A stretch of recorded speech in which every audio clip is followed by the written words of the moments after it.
So I was just on a flight recently, and it was one of those deals where they came down the aisle with a cart of magazines offering you different magazines. So I grabbed The Economist. And this is actually a flight where it was an international flight, so they only had a couple magazines in English, and The Economist was one of them.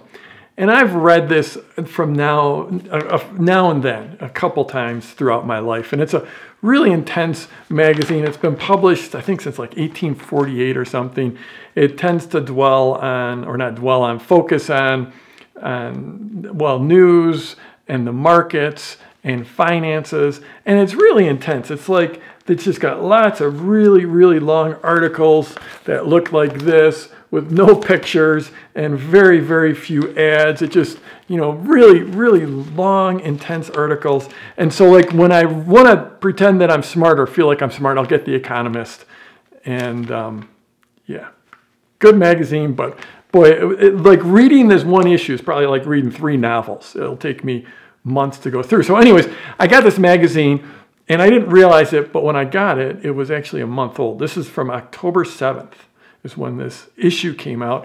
But since I don't normally subscribe to it, and its articles aren't like daily news, they're more analytical and in-depth, I didn't even notice it as I was reading it, that it was like a month old.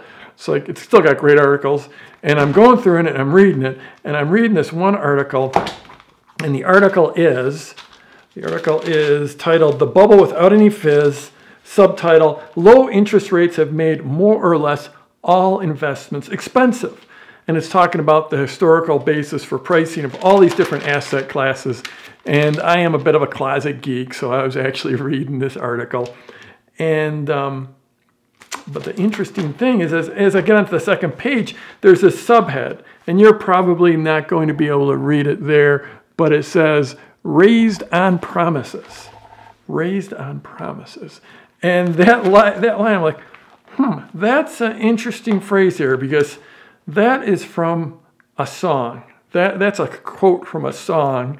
And actually at the moment I couldn't place it, but like, what is that song from? But it's just weird to see "Raised on Promises." And then on the very next page in the same article, there's a line that says, the subhead says, "Into the Great Wide Open." And boom, that's when it hit me like a ton of bricks. These are Tom Petty, like "Raised on Promises" is a line from American Girl, his first hit, which is American Girl. And "Into the Great Wide Open," Tom Petty song. And I'm a huge Tom Petty fan, and I have been a huge Tom Petty fan for literally decades, many, many decades. I first saw him in concert in the 80s. And of course, Tom passed away last month, and it was a real heartbreak. It was like, we've had a lot of musicians and celebrities and famous people dying in the last couple of years, but Tom Petty's death was probably the one that shook me the most, because I just love his work and his persona and what he's brought to the industry, and I've been listening to it for decades. And so I thought that was pretty interesting. I thought, wow, that's pretty wild that whoever wrote this article in The Economist snuck in this like little stealth tribute to Tom Petty. I thought that's pretty cool, pretty wild. I felt like sort of an insider. But then as I went through the issue, it wasn't just that article. It was throughout the entire magazine. There was, this article, which is, it says, "I Won't Back Down." And then the next article is "Breakdown," which is one of his early hits. And then another one, running Down a Dream. And it just goes throughout the entire magazine. And they had like, so basically, they never in this magazine do they mention Tom Petty or his passing, but they created this stealth tribute to him.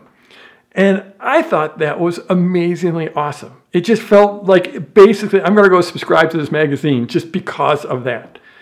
And it got me thinking about personality. And this is sort of like one of the most dry magazines you're going to find anywhere.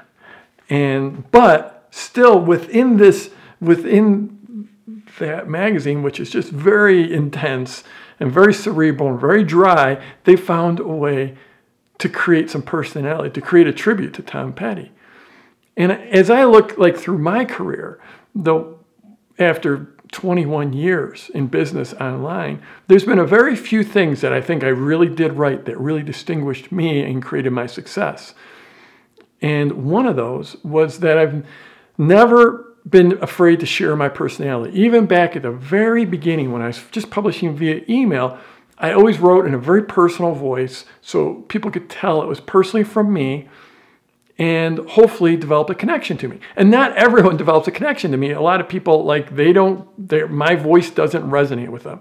The way I say things and do things doesn't resonate with them, but for a lot of people it does. And when I look around at successful businesses in this industry, the people who are successful are the people that really create a connection. And the way you create a connection is by sharing yourself and creating and sharing your personality and sharing your special sauce. What makes you different? What makes you unique? What can create a connection between you and your prospects, your clients, your viewers, your readers? And if you go out there and try to be like someone else, or even worse, try to be, or maybe not worse, but the other thing of sign of death is like to have that corporate voice and sound like you're an airline and there is no person behind you. You know, when you're online, people want to connect with you. No matter what you're selling, no matter what your product is, they want to connect. They want to buy from humans. And so if The Economist can find a way to bring a little bit of personality into their magazine, a little stealth personality, but still some personality, then I should suggest it might be something that you should try as well. So I'm Jeff Walker. Wherever you're watching this, scroll down, leave a comment for me, and let's go get them this week.